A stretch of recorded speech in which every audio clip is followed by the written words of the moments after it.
everyone, welcome to LK Group of Educational Services. അപ്പോൾ ഇന്നത്തെ പുതിയ വീഡിയോയിൽ നമ്മൾ കണ്ടിന്യൂ ചെയ്യാൻ പോകുന്നത് കോൺസ്റ്റിറ്റ്യൂഷനെ കുറിച്ചാണ്.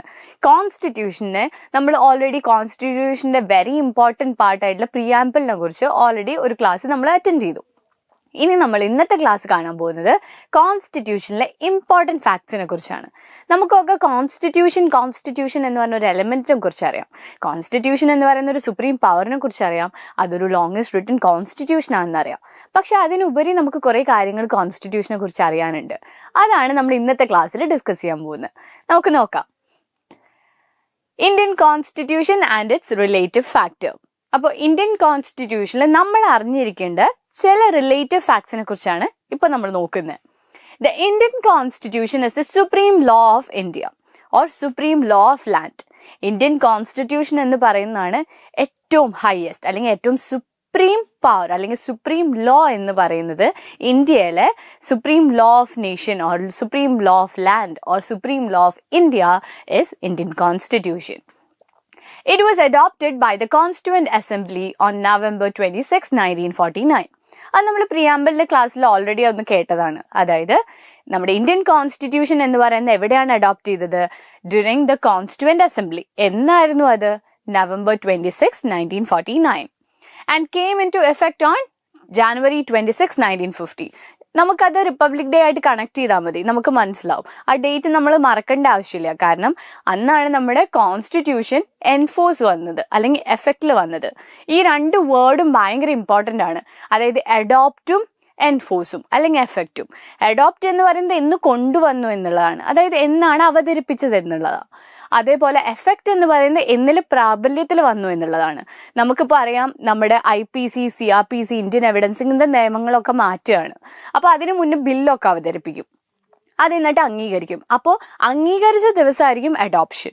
ഇനി ഇത് നിലവിൽ വരുമ്പോൾ, അതായത് കംപ്ലീറ്റ് ആയിട്ട് നമ്മുടെ IPCയും CRPCയും എവിഡൻസ് ഒക്കെ എടുത്ത് മാറ്റി പുതിയ ബിൽസിന്റെ പ്രകാരം പുതിയ ലോ വരുമ്പോഴാണ് അതിന് എഫക്റ്റിൽ വരിക എന്ന് പറയാം. അന്നേ ദിവസം മുതൽ നമുക്കിനി IPCയും CRPCയും ഒന്നും റെഫർ ചെയ്യാൻ പറ്റില്ല, നമ്മൾ പുതിയ ലോ ആയിരിക്കും റെഫർ ചെയ്യുന്നത്. അപ്പോൾ അഡോപ്ഷനും എഫക്ഷനും രണ്ട് ഡിഫറെൻറ്റ് വേർഡ്സ് ആണ്. അപ്പോൾ ആ വേർഡിനെ കണക്ട് ചെയ്തിട്ട് വേണം നമ്മൾ ആ ഡേറ്റ് ഓർത്ത് വെക്കാൻ. So, adopted by the Constituent Assembly on November 26, 1949 and came into effect on January 26, 1950. ഈ രണ്ട് ഡേറ്റുകൾ ഓർത്ത് വയ്ക്കുക. The Indian Constitution is the world's longest written constitution. ലോകത്തിൽ തന്നെ ഏറ്റവും നീളം കൂടി ഏറ്റവും വലുതായിട്ടുള്ള വേൾഡ്സ് ലോങ്സ്റ്റ് റിട്ടൺ കോൺസ്റ്റിറ്റ്യൂഷൻ ആണ്, എഴുതിയ കോൺസ്റ്റിറ്റ്യൂഷൻ ആണ്. Longest written constitution is Indian constitution. It consist of എത്ര ആർട്ടിക്കിൾസും എത്ര ഷെഡ്യൂൾസും എത്ര പാർട്സും ആണ്? നമ്മൾ ഒരു കാര്യം മനസ്സിലാക്കണം, കോൺസ്റ്റിറ്റ്യൂഷൻ എന്ന് പറയുന്നത് ഒരു വാസ്റ്റ് ലോ ആണ്. അതുകൊണ്ട് തന്നെ നമുക്ക് അതിനെ പാർട്സായി ഡിവൈഡ് ചെയ്താൽ കുറച്ചുകൂടെ എളുപ്പമായിരിക്കും. അത് ഓരോ പാർട്സായിട്ട്, ഇപ്പോൾ ഫണ്ടമെന്റൽ റൈറ്റ് ഒരു പാർട്ടിലാണ്, DPSP ഒരു പാർട്ടിലാണ്, ഫണ്ടമെന്റൽ ഡ്യൂട്ടീസ് ഒരു പാർട്ടിലാണ്. അപ്പോൾ അത് പാർട്സ് ആയിട്ടും ഡിവൈഡ് ചെയ്തിട്ടുണ്ട്. എത്ര മൊത്തം ആർട്ടിക്കിൾസ് ഉണ്ട് ഇന്ത്യൻ കോൺസ്റ്റിറ്റ്യൂഷനിൽ? 448 ആർട്ടിക്കിൾസ്. ഇപ്പോൾ ആർട്ടിക്കിൾ 14 റൈറ്റ് ടു ഇക്വാലിറ്റി എന്നൊക്കെ പറയുന്ന ഓരോ ആർട്ടിക്കിൾസ്, 12 ഷെഡ്യൂൾസ് ആൻഡ് 103 അമെൻമെന്റ്സ്. അപ്പോൾ അറ്റ് പ്രസന്റ് നമുക്ക് എത്ര അമെൻമെന്റ്സ് നടന്നിട്ടുണ്ട്? 103 അമെൻമെന്റ്സ്. അമെൻമെന്റ്സ് എന്ന് പറയുന്നത് അതിൽ തിരുത്തലുകൾ അല്ലെങ്കിൽ അതിലുള്ള ചേഞ്ചസുകൾ നമ്മൾ അമെൻഡ് ചെയ്ത് ചേർക്കും, അല്ലെങ്കിൽ പുതിയ കാര്യങ്ങൾ നമുക്ക് എന്തെങ്കിലും ആഡ് ഓൺ ചെയ്യണമെങ്കിൽ അതിന് നമ്മൾ അമെൻമെന്റ് എന്നാണ് പറയുക. എന്നാൽ തന്നെ നമുക്ക് അമെൻമെന്റ്സ് കൊണ്ടുവരാം. പക്ഷേ കോൺസ്റ്റിറ്റ്യൂഷന്റെ ബേസിക് സ്ട്രക്ചറിനെ ബാധിക്കുന്ന രീതിയിലുള്ള ഒരു അമെൻമെന്റ്സും നമുക്ക് കൊണ്ടുവരാൻ പറ്റില്ല. കാരണം കോൺസ്റ്റിറ്റ്യൂഷൻ എന്ന് പറയുന്നത് നമ്മുടെ എപെക്സ് ലോ ആണ്. അതുകൊണ്ട് തന്നെ കോൺസ്റ്റിറ്റ്യൂഷന്റെ മെയിൻ ഫാക്ടേഴ്സ്, മെയിൻ ഘടകങ്ങളായിട്ടുള്ള ഇപ്പോൾ ഫണ്ടമെന്റൽ റൈറ്റ്സ് കോൺസ്റ്റിറ്റ്യൂഷൻ ഒരു വലിയ ഇമ്പോർട്ടൻറ്റ് ഫാക്ടറാണ്. അപ്പോൾ ഇതുപോലെ ഫണ്ടമെന്റൽ റൈറ്റ്സ് പോലെയുള്ള വെരി ഇമ്പോർട്ടൻറ്റ് ഫാക്ടേഴ്സിനെ ഏത് രീതിയിലും ടാർണിഷ് ചെയ്യുന്ന ഒരു അമെൻമെന്റ്സും നമുക്ക് കൊണ്ടുവരാൻ പറ്റില്ല. ഇത് ഏത് കേസ് ലോയിലാണ് പറഞ്ഞിരിക്കുന്നതെന്ന് വെച്ചാൽ Kesavananda Bharati versus union of India എന്ന് പറഞ്ഞ ഒരു വലിയ ഫേമസ് കേസ് ഉണ്ട്. And specifically we have to remember it. കാരണം കേശവാനന്ദ ഭാരതിയുടെ കേസ് കേരളത്തിൽ നിന്നാണ്. Kesavananda Bharati versus state of Kerala and Kesavananda Bharati versus union of India. അപ്പോൾ ഈ കേശവാനന്ദ ഭാരതിയിൽ പറഞ്ഞിട്ടുണ്ട്, നമ്മൾക്ക് കോൺസ്റ്റിറ്റ്യൂഷൻ അമെൻഡ് ചെയ്യാം, പക്ഷെ അതിൻ്റെ ബേസിക് സ്ട്രക്ചറിനെ എഫക്റ്റ് ചെയ്യുന്ന രീതിയിൽ ഒരു ഓൾട്രേഷനും. അതായത് കോൺസ്റ്റിറ്റ്യൂഷനെ കുറിച്ചല്ല കേശവാനന്ദയിൽ പറഞ്ഞത്, പ്രിയാമ്പിളിനെ കുറിച്ചാണ്. അപ്പോൾ പ്രിയാമ്പിൾ എന്ന് പറയുന്നത് എത്ര ഇമ്പോർട്ടൻറ്റ് ഫാക്ടർ ആണെന്നും കൂടെ കേശവാനന്ദ ഭാരതിയിൽ പറയുന്നുണ്ട്. It was adopted on November 26, 1949 and came into effect on January 26, 1950, marking the beginning of a new era in history of India. നമ്മുടെ കോൺസ്റ്റിറ്റ്യൂഷൻ എഫക്റ്റിൽ വന്നതോടുകൂടി പുതിയൊരു എറ അല്ലെങ്കിൽ പുതിയൊരു ടൈം ലൈനാണ് നമ്മുടെ ഇന്ത്യൻ ഹിസ്റ്ററിയിൽ ക്രിയേറ്റ് ചെയ്യപ്പെട്ടത്. Dr. B.R. Ambedkar is known as the father of Indian Constitution. നമുക്കെല്ലാവർക്കും അറിയാം, നമ്മളിപ്പോൾ ഏതൊരു ജുഡീഷ്യൽ സിസ്റ്റം എടുത്താലും ഏതൊരു ഓഫീസ് എടുത്താലും നമുക്കറിയാം, just like Mahatma Gandhi, doctor B.R. അംബേദ്കറിന്റെ ഒരു ഫോട്ടോ അല്ലെങ്കിൽ ഒരു ഇമേജ് എപ്പോഴും പെർസിസ്റ്റന്റ് ആണ്. അതുകൊണ്ട് തന്നെ നമുക്കറിയാം how big factor he plays in it. കോൺസ്റ്റിറ്റ്യൂഷന്റെ ഫാദർ എന്നറിയപ്പെടുന്നത് ഡോക്ടർ B.R. അംബേദ്കർ ആണ്. Doctor B.R. Ambedkar is known as the father of Indian Constitution. He was the chairman of the drafting committee and played a key role in shaping the constitution. ആരായിരുന്നു drafting കമ്മിറ്റിയുടെ head? അതും doctor B.R. Ambedkar ആയിരുന്നു. Drafting കമ്മിറ്റിയുടെ head എന്ന് പറയുന്നത് അല്ലെങ്കിൽ chairman എന്ന് പറയുന്നത് ഡോക്ടർ B.R. അംബേദ്കർ ആയിരുന്നു. And he played a very important or crucial role. നമുക്കിപ്പോൾ കയ്യിലുള്ള ഒരു കോൺസ്റ്റിറ്റ്യൂഷൻ്റെ ഏറ്റവും മേജർ പാർട്സും ഏറ്റവും ഇമ്പോർട്ടൻ്റ് ആസ്പെക്ട്സും ഹാൻഡിൽ ചെയ്തിരിക്കുന്നത് ഡോക്ടർ B.R. അംബേദ്കർ ആണ്. The Indian Constitution is a federal document that establishes a democratic government with 3 branches. നമ്മുടെ ഇന്ത്യൻ കോൺസ്റ്റിറ്റ്യൂഷൻ എന്തായിട്ട് ഡിവൈഡ് ചെയ്തിട്ടുണ്ട്? നമ്മുടെ ഇന്ത്യൻ കോൺസ്റ്റിറ്റ്യൂഷൻ എന്ന് പറയുന്ന ഒരു ഫെഡറൽ ഡോക്യുമെന്റ് ആണ്. കുറേ ആസ്പെക്ട്സുകൾ അതിൽ ഇൻക്ലൂഡ് ചെയ്തിട്ടുണ്ട്. ഈ ഫെഡറൽ ഡോക്യുമെന്റ് എന്താണ്? നമ്മുടെ ഡെമോക്രാറ്റിക് രാജ്യത്തിൽ ഈ ഫെഡറൽ ഡോക്യുമെന്റ് എൻഫോഴ്സ് ചെയ്തിരിക്കുന്നത് 3 ഘടകങ്ങളായിട്ടാണ് അല്ലെങ്കിൽ 3 ബ്രാഞ്ചസ് ആയിട്ടാണ്. എന്തൊക്കെയാണ്? The legislature, executive and judiciary. Legislature എന്ന് പറയുന്നത് ലോ മേക്കിംഗ് ബോഡിയാണ്. എക്സിക്യൂട്ടീവ് എന്ന് പറയുന്നത് ഈ ലോ എൻഫോഴ്സ് ചെയ്യാൻ ഹെൽപ്പ് ചെയ്യുന്ന ബോഡിയാണ്. ആൻഡ് ജുഡീഷ്യറി എന്ന് പറയുന്നത് ഏതെങ്കിലും ഒരു രീതിയിലെ വയലേഷൻസോ അല്ലെങ്കിൽ റിഡ്രസലോ ഉണ്ടെങ്കിൽ നമുക്ക് അപ്രോച്ച് ചെയ്യാൻ പറ്റുന്ന ബോഡിയാണ് ജുഡീഷ്യറി. ഈ 3 ബ്രാഞ്ചസ് ആയിട്ടാണ് നമ്മുടെ ലോ നമുക്ക് വേണ്ടിയിട്ട് ബ്രാഞ്ച് ഔട്ട് ചെയ്തിരിക്കുന്നത് അണ്ടർ ഇന്ത്യൻ കോൺസ്റ്റിറ്റ്യൂഷൻ. നമ്മുടെ ഒരു ഫെഡറൽ ഗവൺമെന്റ് ആണ്, ഒരു ഡെമോക്രാറ്റിക് ഗവൺമെന്റ് ആണ്. ആൻഡ് ഇതാണ് അതിൻ്റെ 3 branches. The Constitution guarantees fundamental rights to all citizens, including right to freedom of speech and expression, the right to equality before the law, and right to life and personal liberty.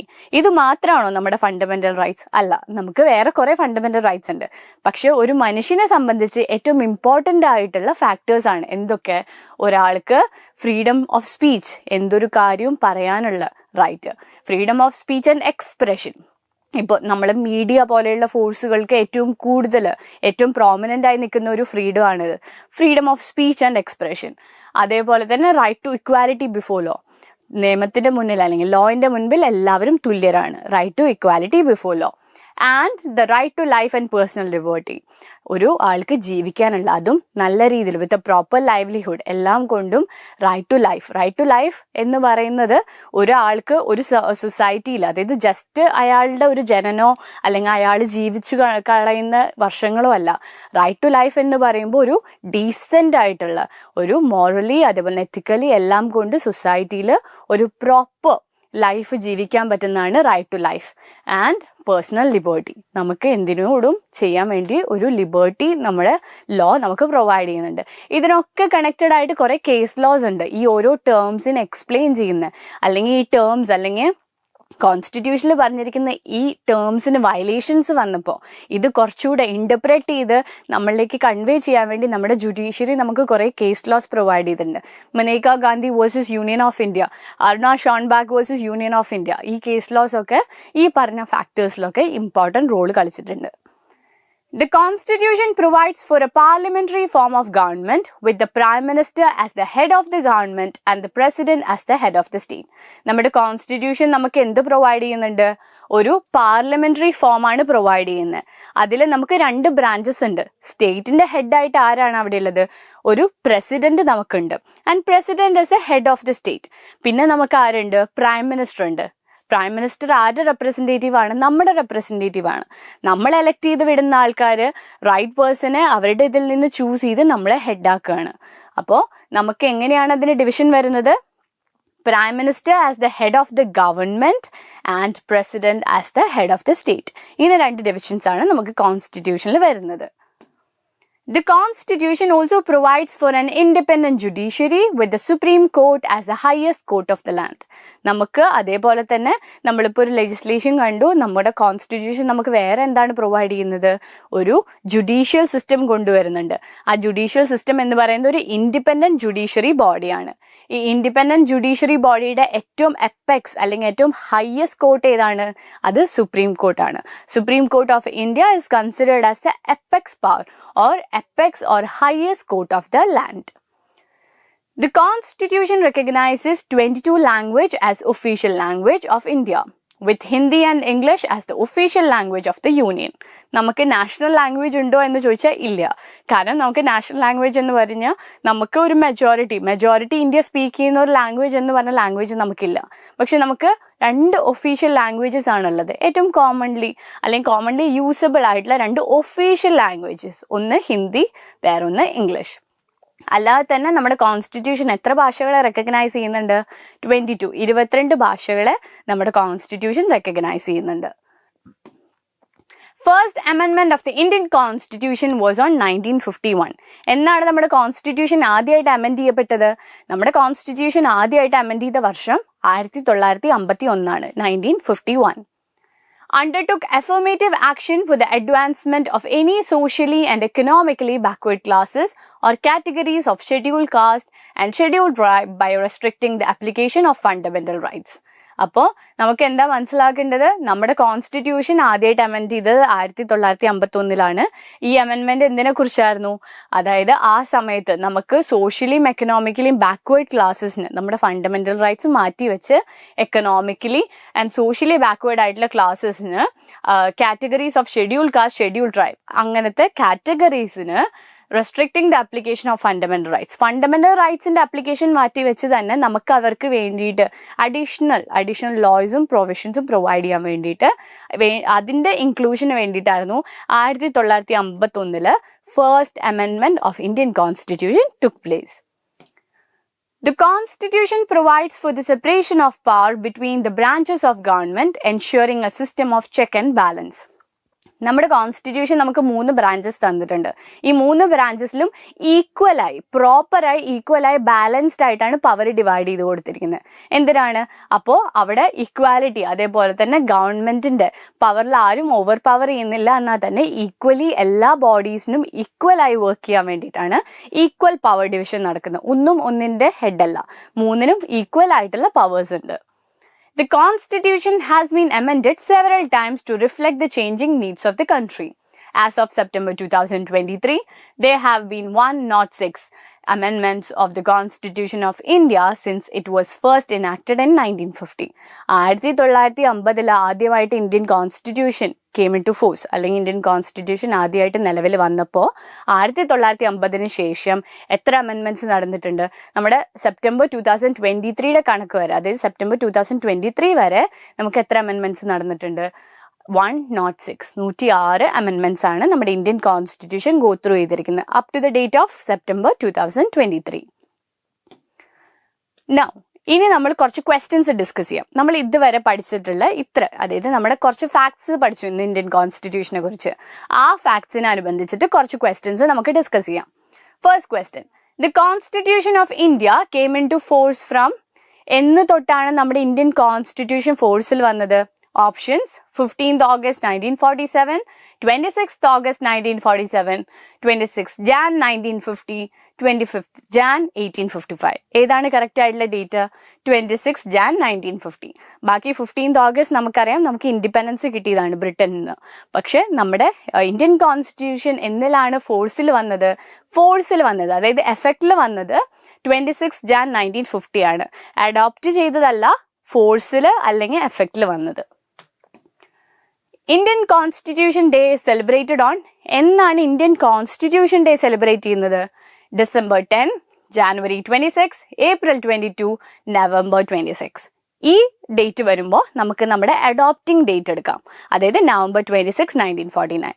ആ date എടുക്കുമ്പോൾ നമ്മുടെ constitution day വരുന്നത് November 26 അപ്പം നമ്മൾ Indian constitution day celebrate ചെയ്യുന്ന November 26 Indian constitution എഫക്റ്റിൽ വന്നത് 26 January 1950. How many amendments have been made to the Constitution of India? അപ്പോൾ എത്ര amendments നമ്മുടെ ഇന്ത്യൻ കോൺസ്റ്റിറ്റ്യൂഷൻ ഗോ ത്രൂ ചെയ്തിട്ടുണ്ട് up to the present date? Is it 90, 106, 104 or 78? ഉത്തരം എന്താണ്? Option B 106. Examine the following and identify the correct ones about the Indian Constitution. ഈ 4 ഓപ്ഷനുകളിൽ ഏതൊക്കെയാണ് correct option എന്നുള്ളത് നമുക്ക് നോക്കാം. First one, lengthiest constitution. നമ്മുടെ Indian constitution lengthiest constitution ആണോ? Second one, it has 25 parts. Third one, it has 12 schedules. And fourth one, it was first amended in 1952. അപ്പോൾ ഇതിൽ ഏതൊക്കെ ഓപ്ഷൻസ് ആണ് കറക്റ്റ്? നമുക്ക് ഓപ്ഷൻസ് നോക്കാം. ഓൺലി 1 and 2 ആ correct. അതായത് ലെങ്തിയസ്റ്റ് കോൺസ്റ്റിറ്റ്യൂഷനും 25 പാർട്ടും മാത്രമാണ് കറക്റ്റ്, ബാക്കി രണ്ടും തെറ്റാണ്. ഓൺലി 1, 2, 3 ആ കറക്റ്റ്. അതായത് ലെങ്തിയസ്റ്റ് കോൺസ്റ്റിറ്റ്യൂഷൻ ആണ്, 25 പാർട്സ് ഉണ്ട്, 12 schedules ഉണ്ട്, പക്ഷെ amended 1952 ഇതാണോ? അല്ലെങ്കിൽ ഓൺലി 1, 3, 4 ആ correct. Lengthiest, 25 parts, first amended in 1952 ഇത് മാത്രമാണോ ശരി? അല്ലെങ്കിൽ ഓൾ ആർ കറക്റ്റ്? ഇതിൽ ഏത് ഓപ്ഷൻ ആണ് റൈറ്റ് ആൻസർ? ഇതിലെ ഫസ്റ്റ് 3 ഓപ്ഷൻസ് ആണ് കറക്റ്റ് ആൻസർ. കാരണം ഇന്ത്യൻ കോൺസ്റ്റിറ്റ്യൂഷൻ ആദ്യമായിട്ട് അമെൻഡ് ചെയ്തത് എപ്പോഴാണ്? 1951 52 അപ്പോൾ ബാക്കി 3 ഓപ്ഷൻസ് ആണ് കറക്റ്റ് ഓപ്ഷൻസ്. അപ്പോൾ ഇതോടുകൂടി നമ്മൾ ഇന്ത്യൻ കോൺസ്റ്റിറ്റ്യൂഷന്റെ ഫാക്ട്സിന്റെ ഒരു ഷോർട്ട് ബ്രീഫ് ക്ലാസ് കഴിയാണ്. ഇനി അടുത്ത ക്ലാസ്സുകളിൽ നമ്മൾ ഇന്ത്യൻ കോൺസ്റ്റിറ്റ്യൂഷന്റെ സാലിയൻ ഫീച്ചേഴ്സും ബാക്കി ഇമ്പോർട്ടൻറ്റ് ഭാഗങ്ങളും നമ്മൾ ഡിസ്കസ് ചെയ്യുന്നതായിരിക്കും. അപ്പോൾ നെക്സ്റ്റ് വീഡിയോ വരെ all the best and prepare well.